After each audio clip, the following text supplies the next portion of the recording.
বিমান এবং বিমানবন্দর অবরোধ করবে, মানে এটা কি করে হয়? আর দেশ থেকে নিষেধ হয়ে যাওয়া ছাত্রলীগ তারা কর্মসূচি ঘোষণা করেছে পুরো ফেব্রুয়ারির 18 তারিখ পর্যন্ত। এর ভিতরে হরতাল অবরোধ আছে। অবরোধের বিরুদ্ধে দেখা যাচ্ছে যে তারা বিমানবন্দরও অবরোধ করবে। এই যে সাদ্দাম হোসেন, উনি কোথায় আছেন এখন? কোথায় আছেন সাদ্দাম হোসেন? উনি কিন্তু স্বাক্ষর করেছেন এবং সেই সঙ্গে সাধারণ সম্পাদক ইনান সাহেব উনিও স্বাক্ষর করেছেন।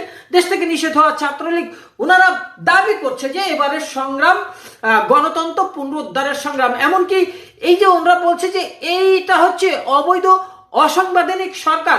ডক্টর ইউনূসকে উল্লেখ করেছে, ডক্টর ইউনূসের পদত্যাগ চাচ্ছে। তারা কিন্তু স্বাক্ষর করে তাদের ভেরিফাইড যে ফেসবুক পেজে তারা কিন্তু পোস্ট দিয়েছে। আমি এটা ডাউনলোড করেছি, আপনারাও দেখে আসতে পারেন।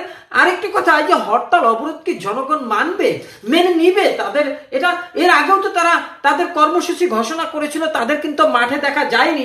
জিপিও একটি কর্মসূচি ঘোষণা করেছিল, এখানে তারা উল্লেখ করেছে যে দেখা যাচ্ছে যে 1 থেকে 5 ফেব্রুয়ারি পর্যন্ত তারা লিফলেট এবং প্রচারপত্র বিলি করবেন। কোথায় করবেন, কিভাবে করবেন সেটা কিন্তু উল্লেখ করেননি। এবং 6 ফেব্রুয়ারি প্রতিবাদ মিছিল ও সমাবেশ করবে, মানে সমাবেশ করবে কোনো একটা জায়গায় তারা সমাবেশ করবে, কোথায় করবে সেটা কিন্তু উল্লেখ করেনি।